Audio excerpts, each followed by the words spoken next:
I'd be willing to bet that there's something you do so well and you've done it for so long that it bores you, and someone else wishes that they could do it. And inherent in that, that skill that you have that has led to boredom almost could be your key to creating freedom. Let's grow.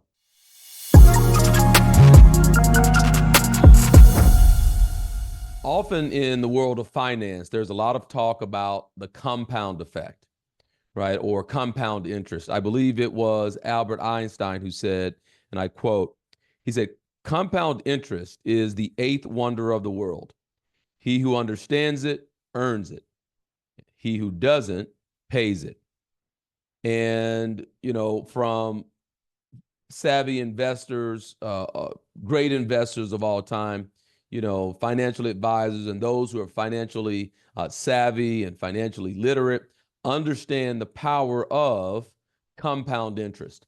I started thinking about, because, I've been doing the work of personal development now for over 20 years. I started thinking about, as I was exploring different and new opportunities, I started thinking to myself, well, why would I go away from that? Right? I have 20 years in. Why would I go away from that skill? Can't there be? And then I thought, well, there must be a compounding effect to the development of skill.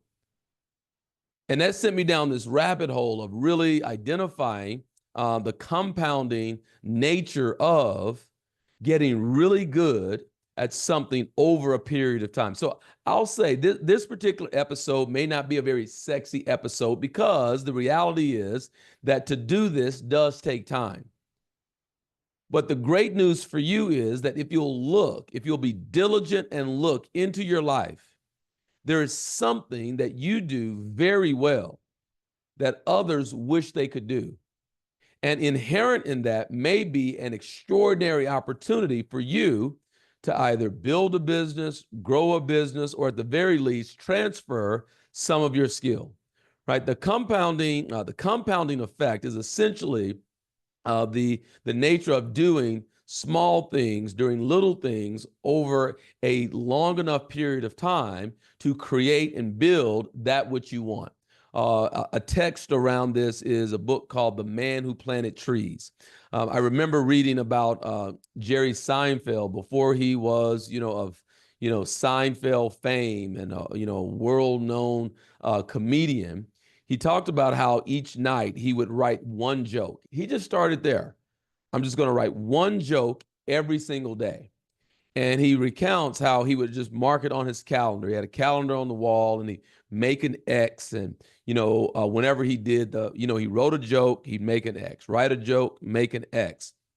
And some nights, he'd fall asleep and forget, and then he'd jump out of his sleep and get up and write the joke, because as he started to look at his calendar, he saw that it was starting to make a chain, like a chain link fence.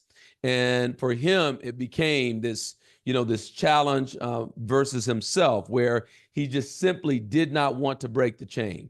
He did not want to break the consistency that he had built. And so what if success and successful living really wasn't that hard?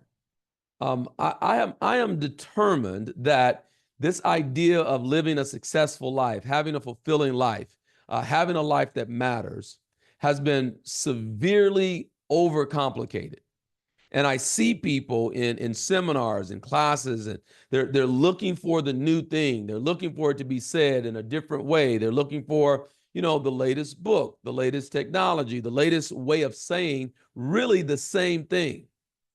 And I've determined that, at least for me, it's not about finding something new as much as it is about going back to the old, which still works if I would actually use it. Does that make sense?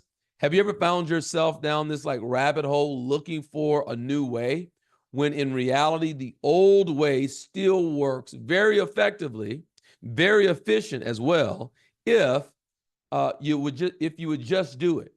So there are areas of your life where there are things that you do that, others find difficulty in.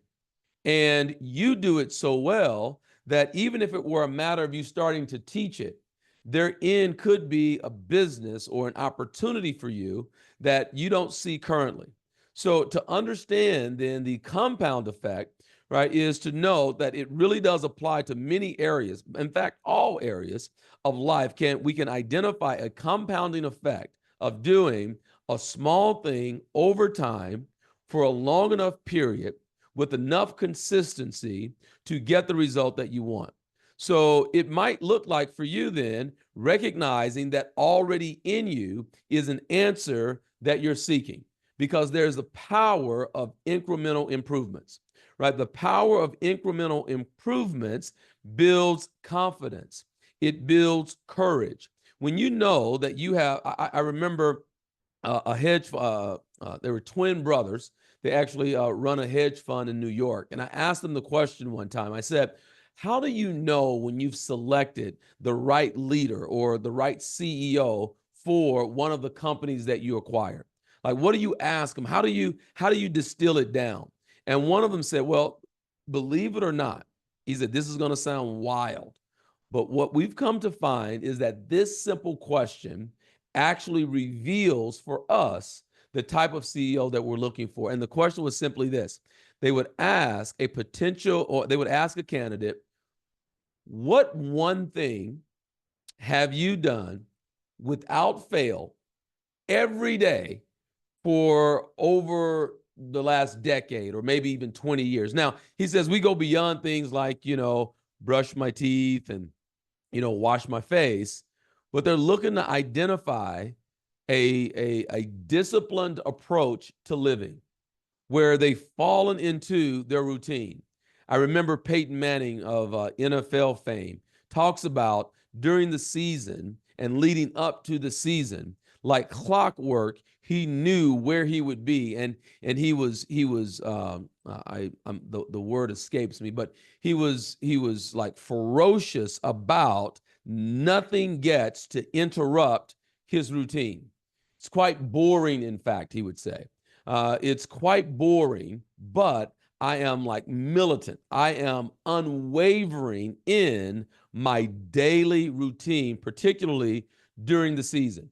So while others are out looking for the new thing, while others are out being distracted by the latest shiny object, if you want to apply some of the habits of the high achievers and highly successful, point to the things that you do like clockwork over and over and over and over and over again. I kind of developed this reputation when I taught this 3-day seminar for 20 years or so.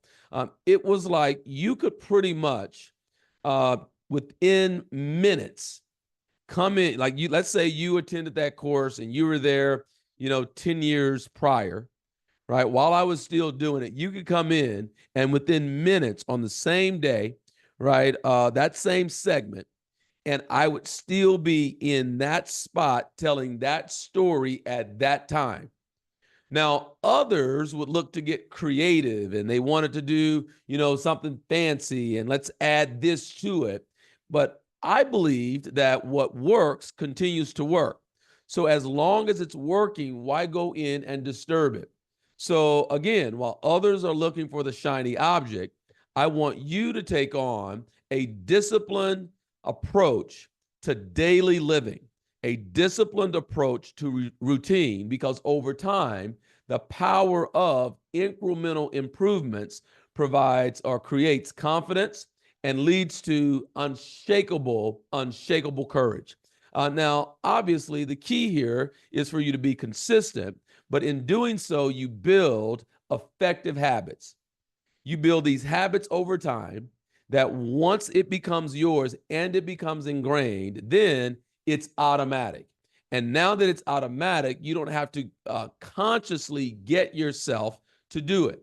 It's like, my challenges around like working out or frankly, sugar. Okay. And sugar. I'm on a tangent right now. I'll be back. Sugar is a beast. But anyway, right. When I think I've got it nailed. I've gone several months without a soda. And then I tell myself, okay, I can just have one. And before I know it, Now I'm another week in, 2 weeks in of a soda every day. It is a strong addiction. And so when I think I've got it, I let my foot off the gas, and now I have to, retrain myself. So the idea is develop the habits. If I can develop habits towards something that I'll call quote unquote negative, then it is also the case that you can develop habits towards that which is positive, and the compounding effect of that has power that can't be seen immediately, but there is the power, an extraordinary power of time. And so, if you're going to be a person who harnesses the compound effect, you start by identifying where you want to end up. This is so critically important that you have a clear picture of where you want to be. And as you're determining where you want to be, don't determine where you want to be by where you currently are, nor do you determine where you would like to be based on the past. I often say, don't allow your past to inform what's possible for your future. Like where you came from is not the place that gets to dictate or determine where or how far you get to go.